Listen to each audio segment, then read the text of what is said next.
Okay, so up until now we've learned a whole bunch of different methods. So we've learned how to find solutions by graphing, by factoring. We've learned about special factoring, which is difference of two squares and perfect square trinomials. We've learned about the square root method and completing the square. So today we're going to learn the final method, which is the quadratic formula. Now, the quadratic formula is kind of like I called it in class yesterday. I called it like the silver bullet. Because it works every single time. It's not always the fastest method, but it always will get you the correct answer. Okay.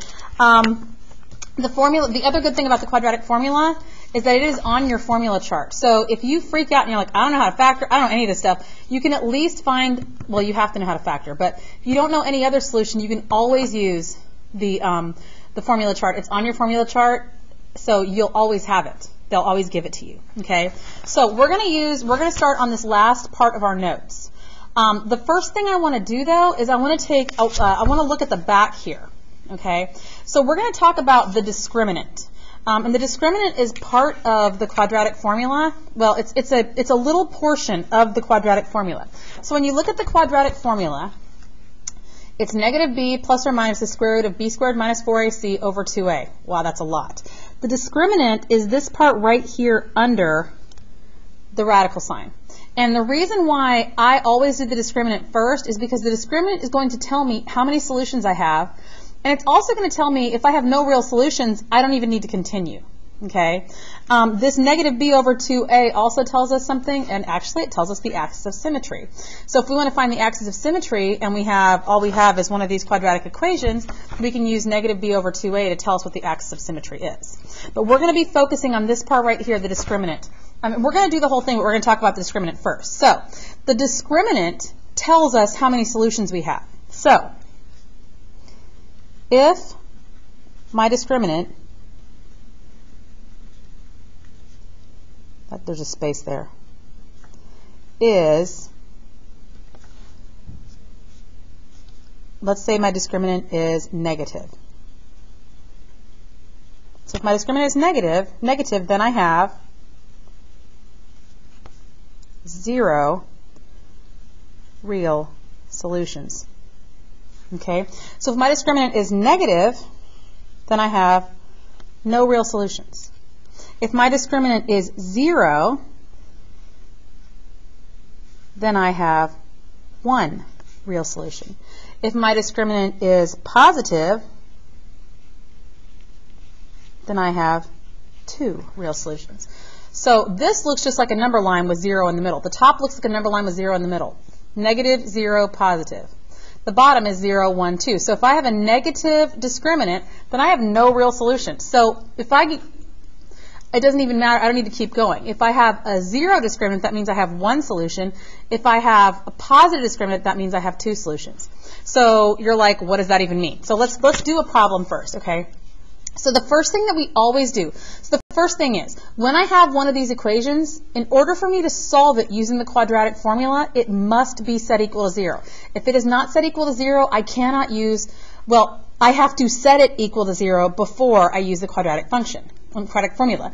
The cool thing about the quadratic formula is I don't have to get rid of my GCF. So I'm going to say we can keep our GCF. Okay? So because this is not a factoring method, I don't have to take out the GCF. I can use it just like I see it. Now none of these have a GCF, but if I had a problem that did have a GCF, I wouldn't have to worry about that GCF because with the quadratic formula, I use it just like I see it. Okay, so the first thing I'm going to do is, number 1, I make sure that it's set equal to 0, which it is. Okay, so I am set equal to 0, so this one is good to go. Now, I'm going to identify A, B, and C. What should I put in front of this one right here? Yeah, I should put a 1 there because I want to know what A, B, and C are. Remember, A, B, and C are just numbers. There's no letters after them. So A is not x squared. A is 1. B is negative 4. C is 1. Okay, so it's just the numbers. Okay, so the next thing I'm going to do is I'm going to find the discriminant. Okay, this is not a waste of my time because even if I find that the discriminant is a positive number, I can still plug that back in. So I'm going to start by finding b squared minus 4ac. Okay, so b squared minus 4ac. So I'm going to substitute every letter that I substitute, I'm going to put in parentheses. So I'm going to do negative 4 squared minus 4 times a times c. Okay? And then I'm going to use my calculator, and I'm going to put exactly that into my calculator. So exactly like I see it. I put that negative 4 in parentheses. It's going to be in parentheses. Squared minus 4, 1, 1. And I get 12. So that means since 12 is positive, that means I'm going to have two solutions to this equation. All right? So now I know that I can keep going with my quadratic formula. So I'm going to do negative b.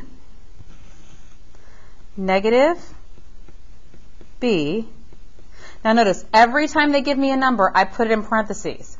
So negative b is negative 4. So I do negative 4 plus or minus the square root of b squared minus 4ac. Well, didn't I already find that? Yeah, it's 12 over 2a, which is 1. So that's 4 plus or minus the square root of 12 over 2. Okay? So far, this looks very similar to the stuff we did with the square root method, right? So since I have plus and minus, that means I'm going to have 1 that's 4 plus the square root of 12 over 2, and I'm going to have 1 that's 4 minus the square root of 12 over 2. And then I'm literally just going to put that in my calculator. So I'm going to do alpha y equals to give me a fraction because I like to make it look as close as possible. 4 plus the square root of 12 over 2 gives me 3.73.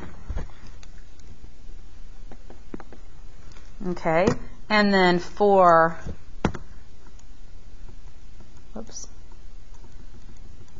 minus the square root of 2 over 2 gives me 0.267. 0.267, 7 is going to round me up to 0.27. So my solutions are x equals 3.73 and 0.27. Okay? Now, I could look at the graph if I want to confirm that. I could say x squared minus 4x, plus 1, and look at the graph. And when I look at the graph, I should see one right there at 0.27. That looks right. I see one at 1, 2, 3, almost to 4. So it looks like, from an estimate standpoint, it looks like I've got the right thing there. Okay? Now, let's try the second one. The second one, again, now this one, it says it has one solution, but we're going to confirm that. What is the first thing I have to do here? It's got bold and underlined right here. It's got to be set equal to 0. So I have to add 2 to both sides. And now I have x squared plus 6x plus 9 equals 0. I'm not going to use this now. Now, if I want to check in the calculator, I can use this. But I'm going to use this for my a, b, and c. So a is 1, b is 6, c is 9. Okay?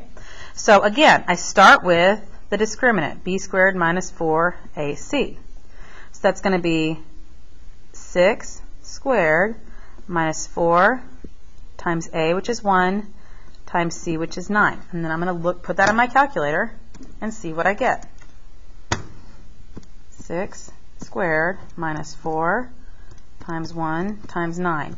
And I'm telling you to substitute it in like this because I want to make sure that I'm very careful. I want it to look exactly like my substitution, and I want to make sure I don't make any mistakes. So just put it in your calculator. You don't need to be proud. Let the calculator fairies do what they do, okay?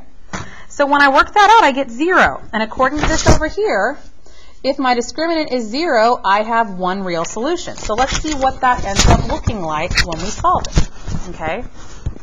So now that I know that I have one solution, I'm going to keep going.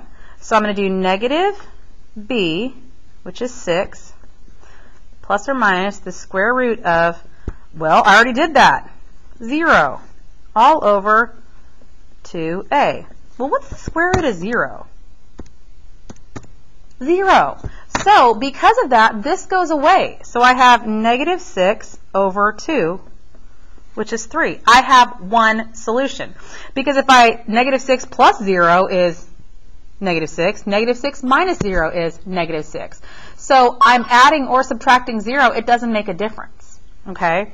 So my one solution, is negative 3. Okay, let's look at this last one. This last one says this one says I'm going to have no real solution, so let's see what that looks like. It's already set equal to 0, so I'm good to go there. So I'm just going to write down what my A, B, and C are. A is 1, B is negative 6, C is 15. So I'm going to start with my discriminant.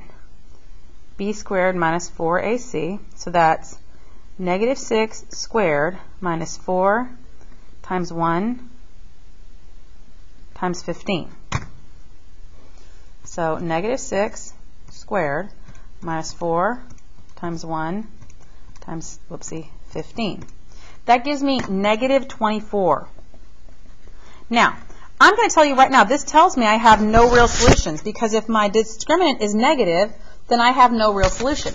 And I'm going to show you why right now. Okay? So if I substitute this all into my calculator, I have negative B, so negative 6 plus or minus the square root of negative 24, because I already know B squared minus 4AC, I already worked that out, and I got negative 24, all over 2A. That gives me 6 plus or minus the square root of negative 24 over 2. Okay, so let's just say that I split this up and I put it in my calculator. 6 plus the square root of negative 24 over 2, 6 minus the square root of negative 24, over 2. When I put that into my calculator, 6 plus the square root of negative 24 over 2, I get error, non-real answer. And if I do 6 minus the square root of 24, I'm going to get the same thing. Error, non-real answers. The reason that's happening is because I can't take the problem is the square root of negative 24. Whoopsie. I can't take the square root of a negative value because no number times itself is going to be negative. So that's why this error is out. That's why I have no real solutions, because I can't put the square root of negative 24 in my calculator. And when I look at this, if I put this in my calculator and look at what it looks like, x squared minus 6x plus 15, if I look at the graph, it never crosses the x-axis. So I have no real solutions. So that's why this is happening. And mathematically, this is what it looks like. So I have no real solution. We'll practice some more of these problems tomorrow in class. Please, if you have questions, be sure to get ready and bring them with me tomorrow. Bye.